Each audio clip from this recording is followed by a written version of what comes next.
Thank you, Mr. President. I'm obliged to take the floor to respond to some comments.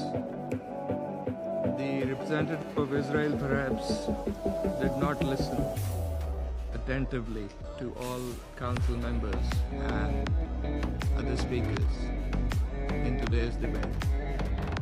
And in our view, it is unacceptable, indeed ludicrous, for an aggressor, an occupier, a serial violator of UN Charter and international law, that is Israel, to abuse this chamber and disrespect the sanctity of this council. And this is not the first time. By pointing fingers on others, baseless assertions primarily aimed at masking its own illegal actions, violations of international law. President, but that's not at all surprising.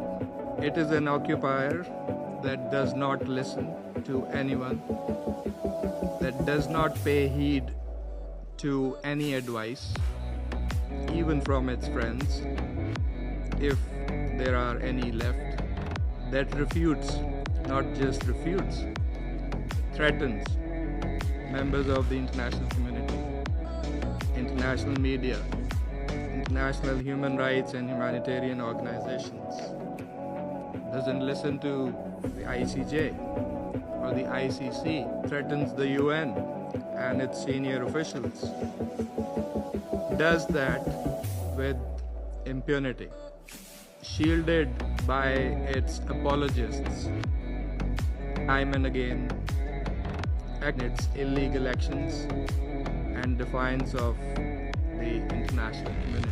Like all occupiers, despite being the aggressor, it feigns and plays the victim.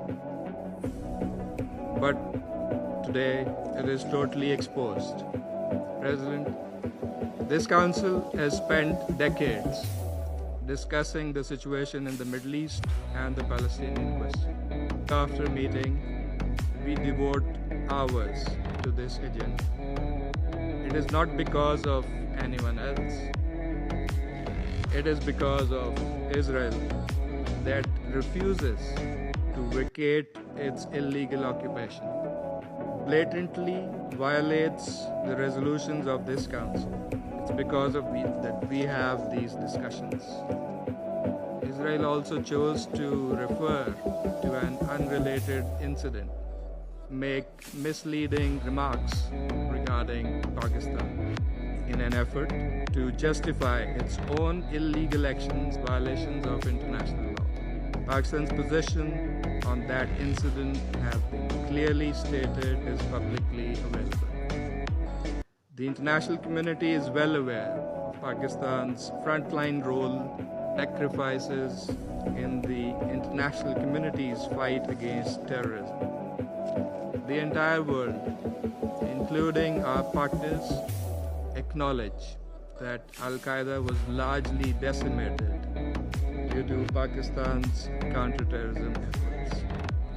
And we remain committed in this global, collective endeavor. We cannot accept insinuations from an irresponsible rogue state that is, in fact, the perpetrator of worst kind of state terrorism that we are witnessing in Gaza, in fact, in the occupied Palestinian territories for decades. We reject any false analogy, as has also been done by Qatar. For whatever way it interprets the statements in this council, the occupying power must go back and read carefully the statement issued by the Security Council today.